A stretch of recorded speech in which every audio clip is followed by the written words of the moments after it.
हाय दोस्तों, मैं हूं राहुल। जैसे कि आप जानते हैं कि कुछ ही दिनों पहले 10th और 12th के रिजल्ट आए हैं। बहुत बच्चे बहुत खुश होंगे क्योंकि उनको अच्छे मार्क्स आए हैं। तो सबसे पहले आपको बहुत बहुत बधाइयाँ। और उसके साथ साथ बहुत बच्चे होंगे जो दुखी होंगे, परेशान होंगे। तो आज का जो ये वीडियो है ये स्पेशल उन बच्चों के लिए है। तो सबसे पहले, अगर आपको कम मार्क्स आए हैं तो आप अपने दिमाग से निकाल दो जो कुछ आपने अभी तक ताने सुने होंगे, जो कुछ आपने अभी तक डांट सुनी होगी। सबसे पहले आप उसको भूल जाइए और शांत मन से, शांत होकर ये बात सुनिए। इसके बाद आपको सबसे पहले आपका इंटरेस्ट एरिया ढूंढना है। क्योंकि अब तक मतलब 10th तक 12th तक हम सब एक ही रेस में दौड़ते हैं। और सपोज आपके फ्रेंड को 90% है, आपको 50-60% है, तो फिर भी हम एक ही रेस में दौड़ते हैं। हम सबको मैथ्स भी पढ़ना पड़ता है, साइंस भी पढ़ना पड़ता है, हिस्ट्री, ज्योग्राफी, लैंग्वेजेस, हमको सब कुछ पढ़ना पड़ता है। लेकिन अब अगर हम बात की बात करें तो हम सबकी मंजिल अलग है। हम सबको अलग अलग करियर करना है। तो इसलिए हमको अब अपना अलग अलग स्पेसिफिक इंटरेस्ट एरिया ढूंढना होगा। इंटरेस्ट एरिया बहुत मैटर करता है। क्योंकि आप तभी आप उतना हार्ड वर्क कर पाएंगे, आप तभी अपना 100% दे पाएंगे जब आप उस चीज को दिल से चाहते हो। हमारा इंटरेस्ट एरिया ढूंढना क्यों इंपॉर्टेंट है, मैं ये आपको खुद के एग्जाम्पल से बताऊंगा। मुझे 10th में बहुत अच्छे मार्क्स थे और उस वजह से मैंने साइंस ले लिया, जबकि मेरा एक्चुअल इंटरेस्ट आर्ट्स में था, ह्यूमैनिटीज में था। मुझे सोशल साइंसेस पढ़ना बहुत पसंद था। लेकिन जब मैंने साइंस लिया, उसके बाद का जो एक साल था 11th क्लास, उसमें मैं फिजिक्स, केमिस्ट्री, मैथ्स पढ़ रहा था। मुझे इन तीनों सब्जेक्ट में बिल्कुल भी इंटरेस्ट नहीं था, मुझे बिल्कुल भी पसंद नहीं था ये सब पढ़ना। लेकिन मैं पढ़ रहा था क्योंकि लग रहा था कि चलो 12th हम साइंस से कर लेंगे, उसके बाद बहुत सारे करियर ऑप्शन हमारे लिए खुले रहते हैं।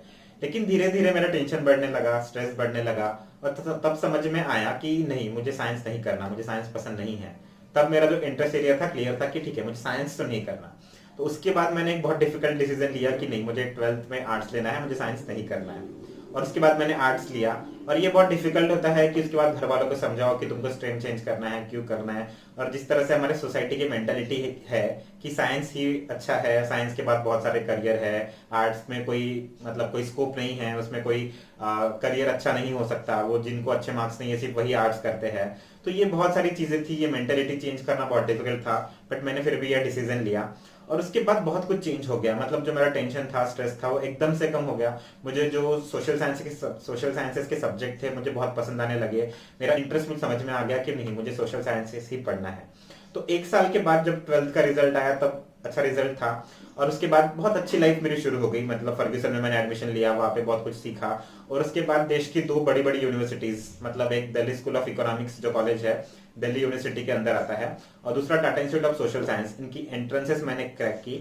तो सोचिए, अगर मैंने 11th के बाद जो मतलब 11th के बाद जब फिजिक्स केमिस्ट्री पढ़ रहा था और मैंने वही कंटिन्यू किया होता, तो शायद मैं ये सब जो अभी कर रहा हूँ या फिर जो मैंने अचीव किया है मेरे लाइफ में, वो मैं नहीं कर पाता। तो इसीलिए सिर्फ जो हमको आज तक बता दिया गया है कि हमको आपको ये करना है, आपको साइंस लेना है, और अगर आप वो नहीं कर पा रहे हैं, आपको अगर उसमें फेल्योर आ रहा है, तो इसमें यह कोई बुरा नहीं है आपको, लेकिन वो समझना पड़ेगा कि आपको इंटरेस्ट क्या है। अगर तब मैंने ये सोचा होता कि नहीं, ये मेरी वीकनेस है या फिर मुझे समझ में नहीं आ रहा है क्या करना है, मैं खुद को फेलियर समझ लिया होता, तो शायद जो अचीवमेंट्स मैंने लाइफ में मेरी अभी देखी है वो मैं नहीं देख पाता।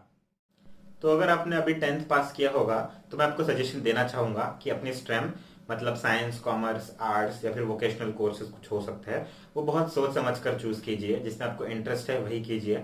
सिर्फ सोसाइटी बोल रही है कि साइंस अच्छा है इसीलिए साइंस लेना है, ये बिल्कुल भी, ये ऐसे भूल बिल्कुल भी मत कीजिए। जिसमें इंटरेस्ट है वही कीजिए। और अगर आपने 12th अभी पास किया है और अगर आपको कम मार्क्स है, तो ये आपके लिए एक गोल्डन अपॉर्चुनिटी है। जो अब तक की हमारी रेस थी जिसमें हम एक ही तरफ भाग रहे थे, वो अब खत्म हो चुकी है। इसके बाद आपको जिसमें इंटरेस्ट है, आप जो चाहते हैं, जो दिल से चाहते हैं, अब आप वही चूज कीजिए। लेकिन बहुत बार यह डिफिकल्ट होता है कि आपको क्या पसंद है, आपको यही समझ में नहीं आता। तो इसके लिए कुछ कुछ ऑप्शंस है, वो आप ट्राई कर सकते हैं। एक तो कि आप इंटर्नशिप कर सकते हैं, छुट्टियों का टाइम होता है तो आप उसमें अलग अलग जगह ऑनलाइन अभी हम अप्लाई कर सकते हैं, इंटर्नशिप्स कर सकते हैं। पेड और अनपेड दोनों टाइप की इंटर्नशिप आपको मिल जाएगी। आप सोचिए कि आपको पसंद क्या है, आपको सच में क्या इंजीनियरिंग पसंद है, क्या आपको सच में डॉक्टर बनना है, आपको लिखना पसंद है, या आपको कोई आर्ट रिलेटेड कोई चीज पसंद है, या आपको सिंगिंग पसंद है। बहुत सारी चीजें हैं, सिर्फ इंजीनियरिंग और मेडिकल ये दो ही ऑप्शन है। सबसे पहले ये दिमाग से निकाल दीजिए। हजारों ऑप्शन हमारे पास है, हजारों करियर ऑप्शन हमारे पास है। हमारे पास इंटरनेट है, हम सब कोर्सेज के बारे में पता कर सकते हैं कि हम वो कहाँ कर सकते हैं, उनको अप्लाई कहाँ कब करना है, इन सब चीज़ों के बारे में हमको ऑनलाइन इन्फॉर्मेशन मिल जाएगी। तो प्लीज़ आप थोड़ी अपना सर्च शुरू कीजिए, आप ढूंढते रहिए कि आपको पसंद क्या है।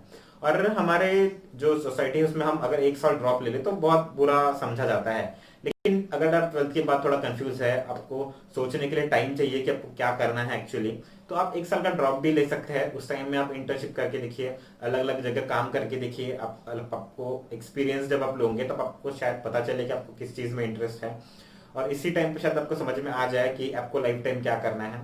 तो यह बहुत ज़रूरी है, इसीलिए आप ऑनलाइन इंटर्नशिप का एक ऑप्शन देख सकते हैं। और ऑनलाइन आप देखते रहिए, अलग अलग कोर्सेज के बारे में पता करते रहिए, प्रोफेशंस के बारे में, अलग अलग प्रोफेशन के लोगों से बात करते रहिए। इससे आपको थोड़ी माइंड में क्लैरिटी आएगी कि आपको करना क्या है। तो इस तरह इंटरेस्ट बहुत मैटर करता है। और अगर गलती से आप 10th या 12th फेल हो गए हो तो फिर भी यह मतलब आप इसको सुधार सकते हैं।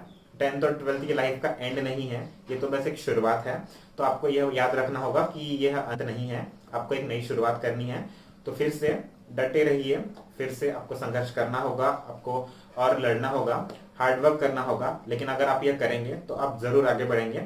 और खुद पर कॉन्फिडेंस रखिए, खुद पर भरोसा रखिए, आप बहुत अच्छा कर सकते हैं, आपका करियर बहुत ब्राइट होने वाला है, बस हिम्मत रखिए।